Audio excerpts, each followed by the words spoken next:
So, welcome to episode number 2. We are back, Chaiibucks Chat, episode 2.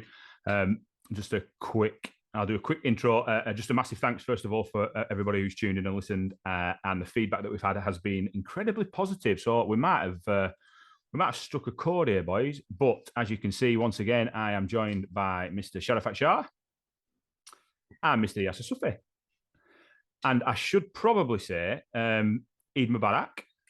Assalamu alaikum as well. Walaikum salam. So we did it.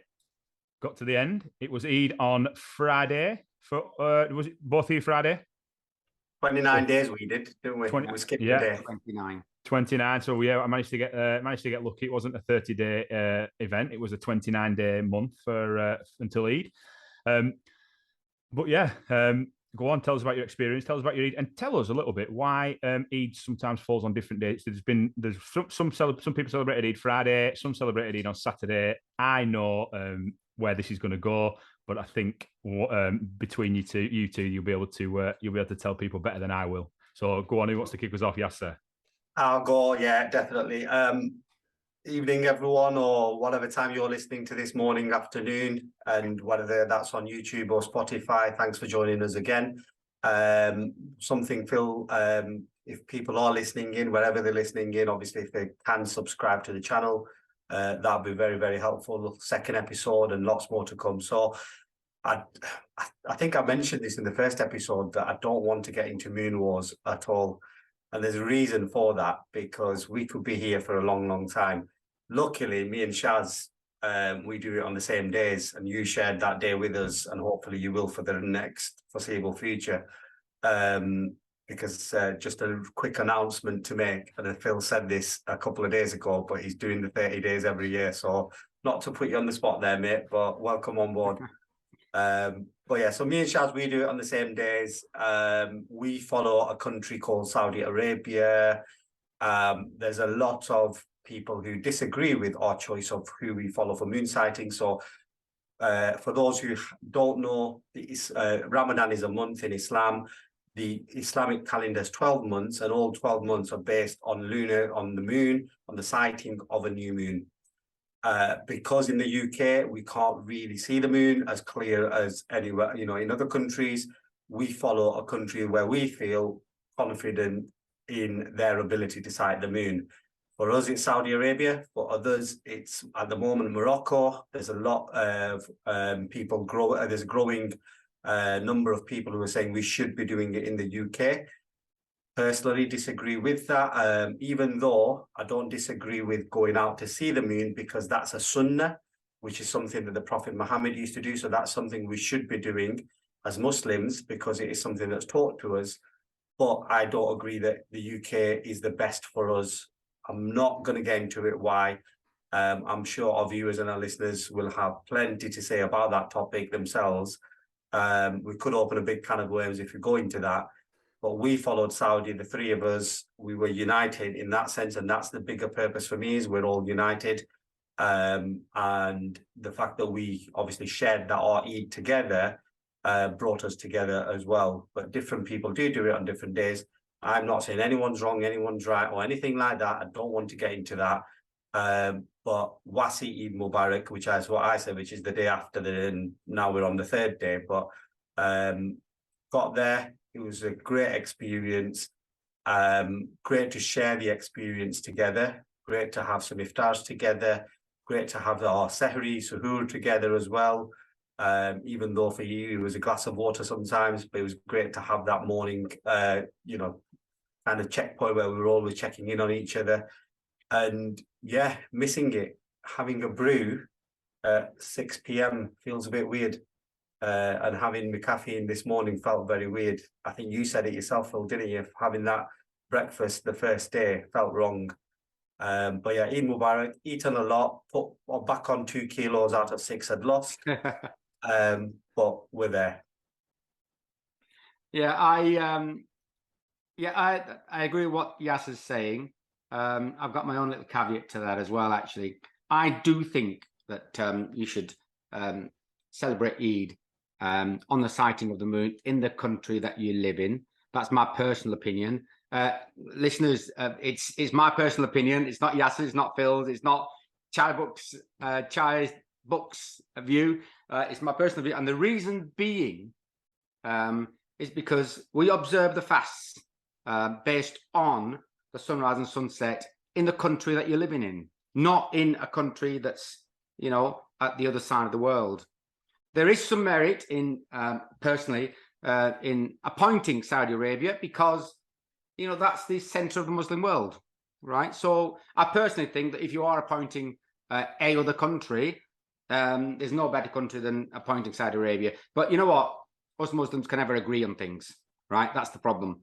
One of my kids were asking the question a few years ago, and it just suddenly come to me now, is what happens if you live within the Arctic Circle? Okay. Or even what happens if you live on the North Pole? Well, you won't be eating for 6 flipping months, right? So what happens then? So the rule then is that you then associate yourself with either the nearest country that's got a reasonable sunrise sunset, or you decide which country you're following. So if you're having to do that, then why not appoint, you know, the country that should be the center of the Muslim world? But that's my personal opinion. Just to interject, this episode, I think, chaps, we wanted to talk about Eid a bit. If we go on the moon sighting bit, we'll be. Yeah, I went off on a bit of a tangent then because that's something. No, I'm the same. I'm the same. And let's just do one thing. Let's dedicate an episode next time just for this, because it is honestly, you open a can of worms and you go. But just to add some context to what Shaz was saying earlier, when I was a kid, a lot of people used to follow the country where they came from. So some people followed India, some people followed Pakistan, some people followed other countries, and there was a lot of people following a lot of different countries. And we are a bit more united now, but at the same time, there's a lot of people who believe, especially us who follow Saudi, for moon sighting is wrong. Just one last thing I want to personally add for people who are not familiar with Ramadan and Eid and the Muslim faith and everything else, because our calendar is based on the sighting of the moon, we only find out the day before it's Eid the next day. So imagine you're finding out it's Christmas the night before Christmas and you're having to do everything to get everything ready. So when it was Friday for us, it actually took us by a bit of surprise, and it kind of brought Ramadan to a very swift and abrupt end, which is never nice. So those who, I think, celebrated 30 days were very, very fortunate that they got an extra day. They got an extra day of worshipping, praying, etc. So no one's right, no one's wrong. We'll leave it to better people than us to judge. Okay, let's leave that conversation there then, right? Because we can go on forever. I think this podcast is mainly about Phil's experience of Eid and what happens and how we felt, and indeed, Phil, how you felt when it came to the end of Ramadan. And I know we spoke when it happened, and you had a whirlwind of emotions going through you at the time as well, especially when you found out the day before that tomorrow's Eid, and that's it. Now, just talk us through the emotions that you went through, because I know you did, and we talked about it, and talk us through what you did on Eid. Now, I was busy on Eid, but you went to Yasir's and you spent a couple of days with him as well. Just talk us through that then, Phil, because I think it's very important. Yeah, and I apologise to Yas, because I was asked this over the course of the last 2 days quite a lot, and I know Yas has heard this more than once over the last 2 days. It's important for our listeners, though, mate. Yeah, true. So yeah, it was an abrupt ending, which was odd, and I think I said as well to both of you, if that happened on a British Christmas, that would throw Brits into absolute meltdown if they didn't know if the Christmas was going to be on a Friday or a Saturday. Like you said, all that preparation, or just to be able to do that just off the cuff is incredible. And from the typical Brit who likes to stand in queue and likes things in order and has a certain way to do things, that would absolutely cause mayhem in this country if that was Christmas not being able to pick which day Christmas is. But yeah, the Ramadan coming to an end was yeah, it was a bit of an emotional. It felt like we'd ended something big. It felt like so the last 29 days, as it was, there was a purpose to those days, getting up and doing something, and it became a bit of a looking forward to the challenge of the day of not, trying to get through and complete the fast. Don't get me wrong, part of me was happy that it was on the Friday, not the Saturday, because we finished when we finished. But there was a bigger part that was a little bit disappointed that it had come to a close. And it was emotional. I think that getting up in the morning, and we've shared time on WhatsApp, at 3-4 o'clock in the morning for the vast majority of those days. Like you say, we shared iftars. We went to events. I think that's brought us three a lot closer. And I don't know if you'd agree with that, but I think sharing that experience together was good for us as a trio. I certainly have a massive appreciation for it now. And yeah, like I said, and I think I did say it, to be fair, I know you've just tried to drop me in it there, yes, but I think I did say it to your friend Aaron at Blackburn Rovers on camera for RTV that I would keep the fast of Ramadan now for as long as I'm still walking the planet. You're a Ramadan Muslim now, mate, definitely. If not for any part of the year. For a month, you're a Muslim. A month out of the 12. I'll take that. Part-time. We're working on the rest of it. But yeah, Eid, something else. That is something else. First of all, massive thanks to you and your family, Yas, for the incredible hospitality for over the course of the last 2 days. It was unbelievable. I don't think at any stage I've eaten as much food in my life as I have, especially yesterday. I think yesterday was more food than any other time. I think we did have more visits, though, didn't we? Yeah. Just unbelievable. But it was just, and I was thinking about this today before I came on here.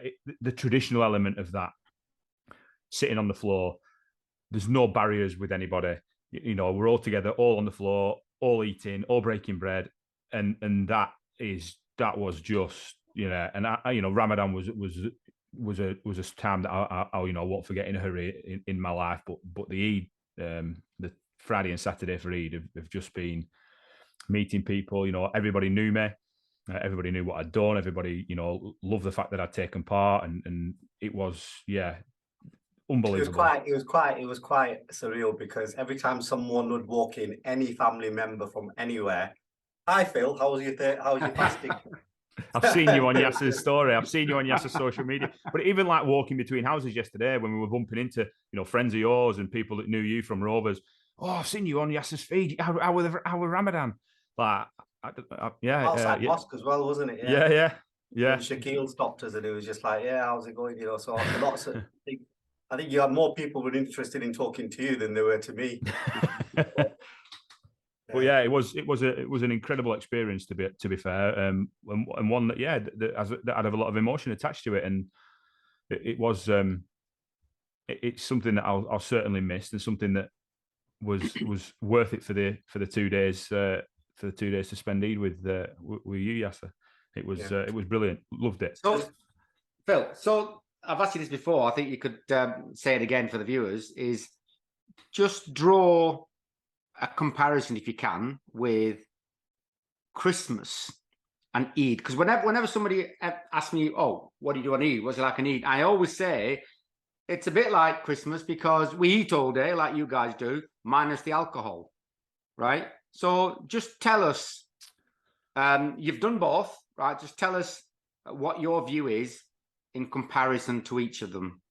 Yeah, difficult one for me to answer this in comparison, purely because my family isn't massive at getting together for things. It's usually somebody's birthday, or a christening, or a wedding, or a Christmas is one of those things that we're fairly fragmented with. I'll spend it with my family. My dad will spend it with his, and my sister she lives in the Midlands, so she spends it with hers. Even growing up, I don't think it was massive that we spent, like we had a big family Christmas. We might have had, a few of my mum and dad's friends pop round at some point, but it was never anything like I experienced yesterday, where we did. Say yesterday and Friday and yesterday. I keep saying just yesterday. Friday we visited 2 separate houses, and then yesterday did we do 3? 4? Four. 4 we did. We even had someone just inviting us in just to say, come and join us for a so it was like 4 houses yesterday as well. That's just like, that's not a Christmas. You might have a family come to your house to share the day, and like you say, my relationship with alcohol isn't like what it used to be either. I gave up drinking 3 years ago, but yeah, and I always think, looking back on events, it has alcohol has a potential to make it a really good day or a really bad day. And I think sometimes families and alcohol don't mix particularly well. Whereas families and food do. Certainly do. Yeah. Just to come in on what Phil said there, and I just remembered something. But by the way, we did 4 houses within 2 hours. So it was literally eat, next house, eat, walk, eat, next house, brew and biscuits and everything else. And then the beautiful thing for me was he actually got so much food to take home with him as well. He was actually given so much food to take home with him. There's a windowsill behind me with a empty bowl in it. I've just eaten some of the biryani from yesterday, just before I came on. Class. So, and my auntie, my dad's sister gave him loads of food, and then he went to the next house and he got loads of food. He actually got some sweets. He got all sorts. So I think he's got enough food for the next 2 days as well. Yeah. Wow. So, absolutely, honestly, that's some Hufsi Alwa, which is honestly banging. So it was a surreal. But the one thing that I just remembered that triggered my, something, because this conversation today is around what's Eid like, how's Eid, and for me personally, Eid is a lot about seeing people you don't really see. We've all, we're all joining the rat race at the moment. We're all so busy with our work and everything else. We don't get to spend enough time with family. Phil just mentioned there, when does he see his family, birthdays, christenings, stuff like that. Whereas Eid for me was always an opportunity to see family members you don't get to see throughout the year normally. And the one that I remember really, really well was the first house that Phil came to on the Friday was my brother's. And when he walked in, there was a family there who was, we've shared tradition of going to their house for Ramadan, and they're coming to our house for Eid since I was a young kid. And it's actually a Lebanese family who my dad helped when they were young, and they emigrated to this country. And the only time we ever really see them is on Eid day. And Phil walked in at the same time. And that's what it's about. It's about bringing people together. And it was such a lovely experience because me and Phil ate and they ate at the same time. And when would Phil ever share a meal, like that with strangers, but at the same time feel at home? So it was honestly magical. I want to say a big thank you to Phil for joining me, accepting my invite, coming down, and like he said, sitting on the floor, eating with his hands, no spoons, none of that, literally doing exactly what we would do. So, huge respect for him. Henry, his son, joined us as well. He put some food away as well, didn't he? Wow. But yeah, so honestly, one of my favorite Eids in a long time. Really enjoyed it, mate, and can't wait to do it again. But Shaz, what was your Eid like? My Eid's slightly different. Well, listen, guys, when you get to sort of my age, and when you get to be the level of person that I am, you don't visit people; they come and visit you, right? And that's basically. I'd love to say he's joking, but I went to Nawab's with him once where he managed to get us a table immediately. It's unbelievable. Right. So so that's basically what happens with me. Being a significant elder within a very large family. So what we normally do is they all used to come to my house, and we used to cook everything and whatever. And then it got to a stage where there's far too many of us, and it's not really possible to do that. So for the last few years, we go out to eat as a family. So they start trickling into my house during the day. Can I just dive in there, Shaz? Yeah. Sorry, is that because a lot of people now do that for Christmas as well? They go out to eat because it saves, people cooking. Is that becoming more and more popular within Eid celebrations? I'd say 50-50, actually. There are people that stay at home and do that, but we do it. It's purely out of convenience. Yeah. So we do that, but then, we went to Nawab's. The whole family went. When you say the whole family, there was a lot of you, weren't there? There was a lot of us. Yeah, you saw the picture, didn't you? I don't know how many there were, but there were a lot of us. And fortunately, we split the bill as well, right? So, but what happens then is they all come back to mine afterwards for the evening. But that's all right. That's doable. Tea and biscuits and snacks and what have you. And then they all stayed until gone 1 o'clock. In fact, I even had to send them all home. I said, right, come on, it's 1 o'clock now. Have you not got homes to go to? And then they went way past your bedtime. Absolutely.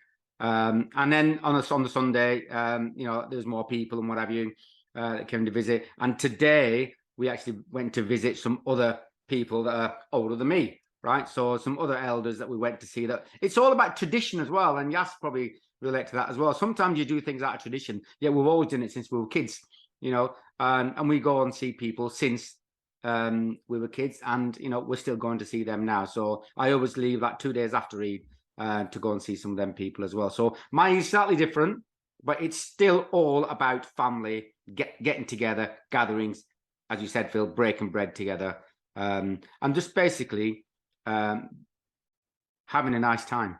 Yeah, we did miss you, Shaz, on Eid, honestly.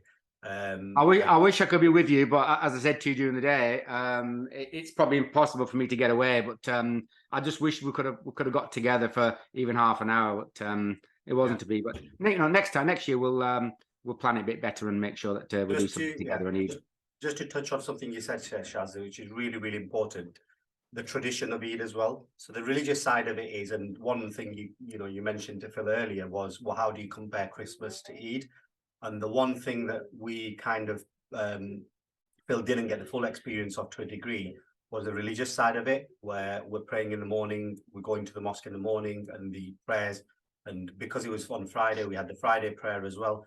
So there, obviously, the religious side of it is very, very important. Hopefully next year, we can. Show you that side of it as well, mate. But yeah, because I think there were times as well through Ramadan as well, weren't there, where I would have liked to have come and seen some of the late night mosque activity as well. What happens during that kind of time, and I know some days you sent us food, didn't you, from the mosque where you'd eaten. Yes, you'd eaten there with people, and that'd have been quite nice to see as well. So hey, we've got next year now. Yeah, but on the Saturday we actually walked into a mosque when it was empty, and we had a look around. But it'd be nice to have that. But then the important point, Shaz, you touched on there, which I think is really, really, really important for me personally, is the tradition of it, and I hope we don't lose it. I was saying to Phil, when I was a young kid, every family member would be cooking in their house, and you'd go see that family member in their house, and I'd do like 12 houses by 1 p.m. And now people are moving away from that. COVID was the great, put to rest a lot of what people used to do. And now you're seeing a lot more people doing a lot less in terms of houses, but you're seeing a lot more of something what you did in the Nawabs, where people are going into, for example, booking a hall out and actually having their Eid there and bringing everyone together. It's a lot better in some ways, but at the same time, just don't want to lose the tradition of it. And I hope we can keep that element of it going forward, especially as our younger generation grows up. But amazing Eid, absolutely loved it. Me and Phil put some food away. Sounded like it as well. And he challenged me. It's like literally everywhere we went, he was like, "I'm eating if you're eating." And it was we were just honestly, it was let's just say proper food frenzy, wasn't it? But we had tea, we had biscuits. One more thing to add to that, Yas, is the traditional aspect of it. Our tradition is, and Yas probably said, we always go to the same mosque that we have done ever since I was a kid. And there are people within the community that you don't see throughout the year, right? And often, it's a running joke, and I'm hoping some of them will listen to this at some stage. And we always say to each after the Eid prayers, by the way, we all get up And because I'm from Aslington, it's a small town. Everybody knows everybody, and everybody's hugging each other and greeting each other. And it's a running joke with about half a dozen people that said, "There you go, it's our biannual meeting. This is, so we only see them twice a year. That's both Eids. So that's something else that you get to see people that you haven't seen all year either. And it's not just family; it's the extended community that you get to see as well. And everybody's hugging, and there's a lot of love involved after these prayers as well. And it's just, everybody just gets up, right? And it's just almost as if somebody's set off a starting gun. As soon as the prayer's finished, people stand up, and next thing you look around, and everybody's hugging each other, whatever, as if they've gone mad. But it's all good fun, and I love it. I love every single minute of it. There's a few people I said to yesterday and the day before, I'll see you next Eid then, yeah? That's right, yes. It's like that, isn't it? But and again, with Phil becoming part of our extended family, and hopefully, even Nawabs or something like that, whatever we do, he can join us next year. Absolutely. He will become an extension of that. So it's great to see. And one thing I want to finish on, especially on this, is just how much admiration I have for this guy for sharing this experience with us, because there's too much that divides us. There's too much where we look for what's different about us, and we let that be the focus of what we want to do. And someone said to at one of the places where we went to eat, that a lot of people sometimes, it's unless you're comfortable with their culture and unless you're comfortable with what they're doing, they don't want to know you. And it just shows where he's put himself out there. And honestly, we did it last on the last podcast as well. But again, massive respect. Absolute privilege, mate. Well done. Thank you very much. It certainly was. Just a quick one. I don't know how long this will take to answer, because I have got did find something actually after last week's episode that I do want to talk to you both about. The Eid. There's 2 Eids a year, yeah? Yeah. We've just done Eid al-Fitr. Correct. Second one, Eid al-Adha. Correct. What's the difference? Yes. Your department, mate. Eid al-Fitr is so first and foremost, there's 5 pillars of Islam, and the fasting in the month of Ramadan is the 4th pillar, and the 5th pillar is the pilgrimage, which is when people go to Mecca. Ramadan is the one of the months. I'm not going to say which one, because I think it's the 9th month of the Islamic calendar. And the last month is a month called Zulhijjah, and that's the month where people actually go to Saudi Arabia for the pilgrimage. People go all year round, which is for something called an Umrah, where they actually go and pay their respects and go see the holy sites and go to Mecca and Medina. But in Zulhijjah, there's a specific time where a lot of people who go specifically for their 5th to complete their 5th pillar of their of Islam. So after that period, when it ends, that's when you celebrate Eid. So when you observe the 4th pillar, at the end of it, you celebrate Eid, and at the end of the 5th pillar, when people have completed that, you celebrate the other Eid. So we get the fortune of having, to a degree, 2 Christmases, and to some people this one's more important, to other people the other one's more important. There's a lot of kids I met on the street. I was like, have you got any presents today? And they were like, no, we're doing it on the next Eid. And it is actually, presents isn't something that we've traditionally, it's something that's actually religious, where you should give presents, and especially to kids. So kids look forward to it massively. It's a big part, of their kind of, focus, especially in Ramadan. At the end of the month, it'll be Eid and I'll get presents. I went to Smith's today, the toy shop, and it was filled with Muslims buying presents for the kids. So it's great to see. So there is quite a lot of crossover, but that's, in a nutshell, that's your 2 Eids for you. There we go. Learn something new every day. Unless you're going for the pilgrimage. Next, that's a whole different ball game. that might be tough. Easy tiger. Easy tiger. But yeah, I hope that explains it anyway. It does, yeah. Which one's Big Eid? The next one, Eid al-Adha. We call that. You see, now this thing, maybe Yasir and his background, maybe they don't call it Big Eid, because I'm from Pakistan originally, and we call it Little Eid and Big Eid. Little Eid is the one we just had, which is Eid al-Fitr, And the big Eid is Eid al-Adha, or we also call it Bakra Eid, where you sacrifice Yes. a sheep or whatever, So, depending yeah, on your. just on that, it's an important point Shaz just made, because there's a charity aspect of it. So even on this Eid in the morning, or even a couple of days before, you give charity, and that charity is to make sure that other people can celebrate their Eid the way you would celebrate it. It goes to countries where people might not be able to celebrate Eid. Similarly, on the next Eid, which Shaz just mentioned, which we call Bakra Eid, which is in Bakra is the lamb which you slaughter, and you distribute the meat to the poor. So there's a charity element of it as well. For me personally, growing up, it was actually, I'm 40 years old, and it was only this Eid I realized for some people, the next one's the bigger one. For me personally, it's always been this one because of the 30 days of fasting or 29 days of fasting that you've done. And at the end of it, there's the big celebration. So it does differ. Some people might say the other one. For me personally, it's this one. I've genuinely enjoyed myself. I do want to get your take on something. We've not got much time left, probably about 8 minutes. But after last week's show, I saw a post from The Guardian, and it was about a teenager in America called Ralph Yarl. And he had gone to pick up his little, I want to say sister, but I'm not 100% sure. I think it was twins. I think it was siblings. Yeah, twins. Well, it was. Yeah, he went to pick up his siblings from a party, and he rang the doorbell of the house that he thought they were at, and there was a white homeowner in there. So Ralph is a black teenager.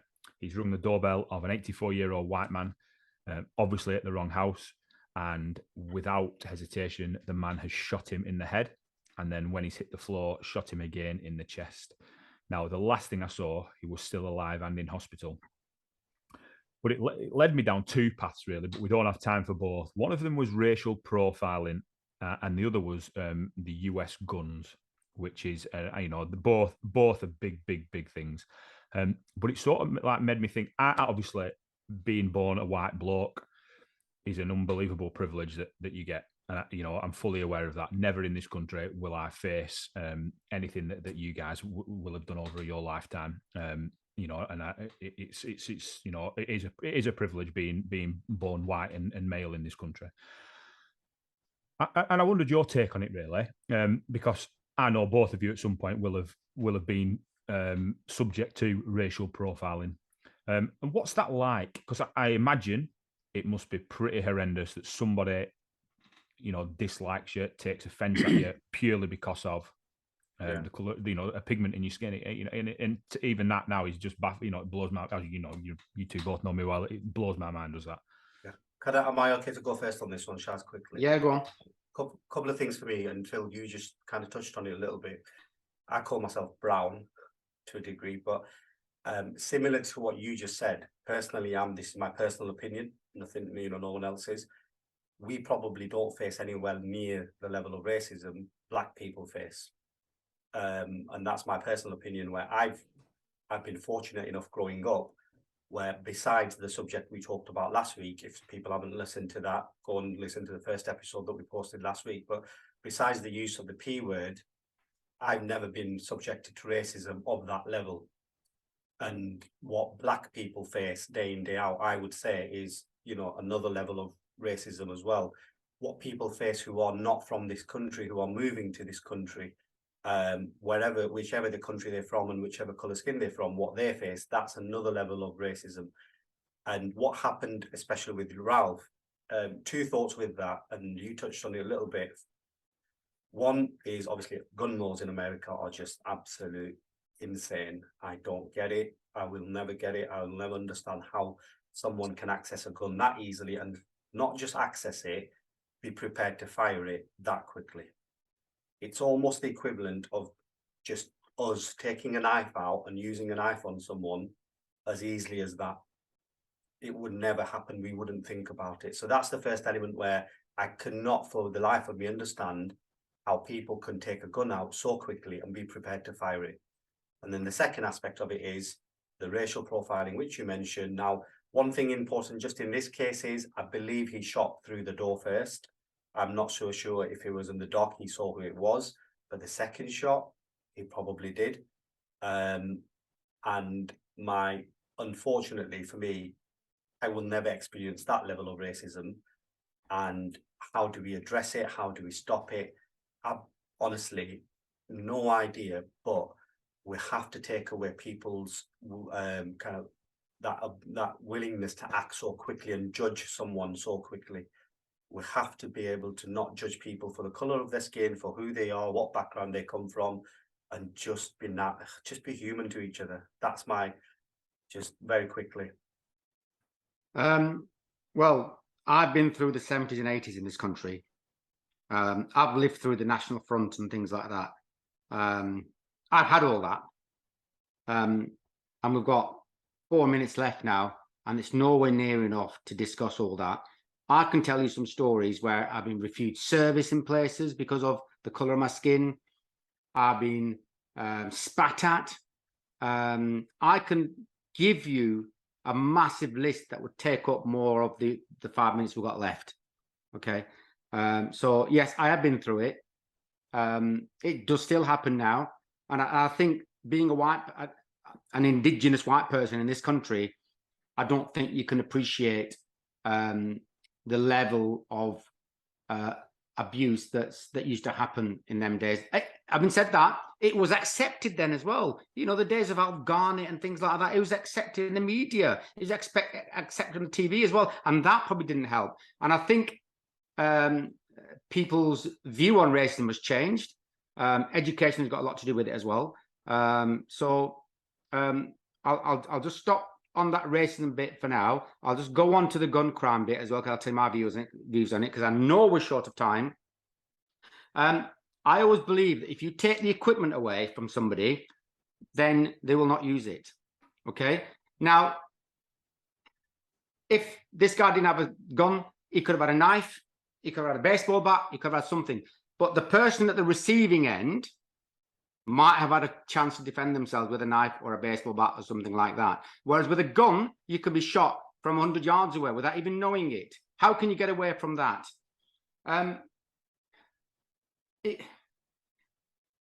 I was talking to somebody in China one time, and they were saying there are no guns in China. There's no gun crime in China, right?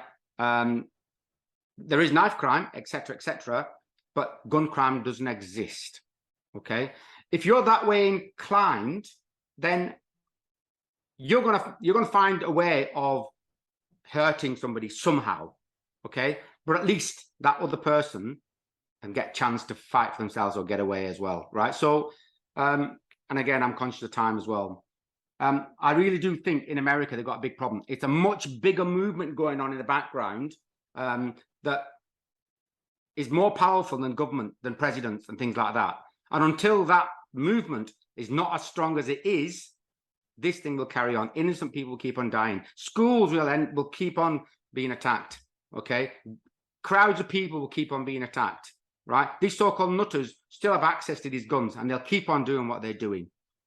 That will not stop until the guns have been taken out of circulation. Yeah. Phil, got a minute left. I'll hand it back to you. Just quickly, just to touch on something that Shaz said, what was acceptable in the 70s and 80s, even in this day and age, it's acceptable to call people cockroaches that are traveling from different countries. Yeah. It's acceptable to call people other things. So we just need to put a stop to all of that. Just treat people as human beings. And on that note, gents, unfortunately, we have run out of time. But this is certainly something that we are going to pick up again next week, I think, because it's a big. This could fill episode number 3, and I think that's what we're going to do with it. So yeah, as Yas said at the beginning, wherever your platform you're listening to, please like and subscribe. And I look forward to seeing you again next Sunday. Thank you very much again for joining me, gentlemen. Thank you very much. And wherever you're listening, whatever you're doing, have a lovely day. See you later. And Eid Mubarak, everyone. Eid Mubarak.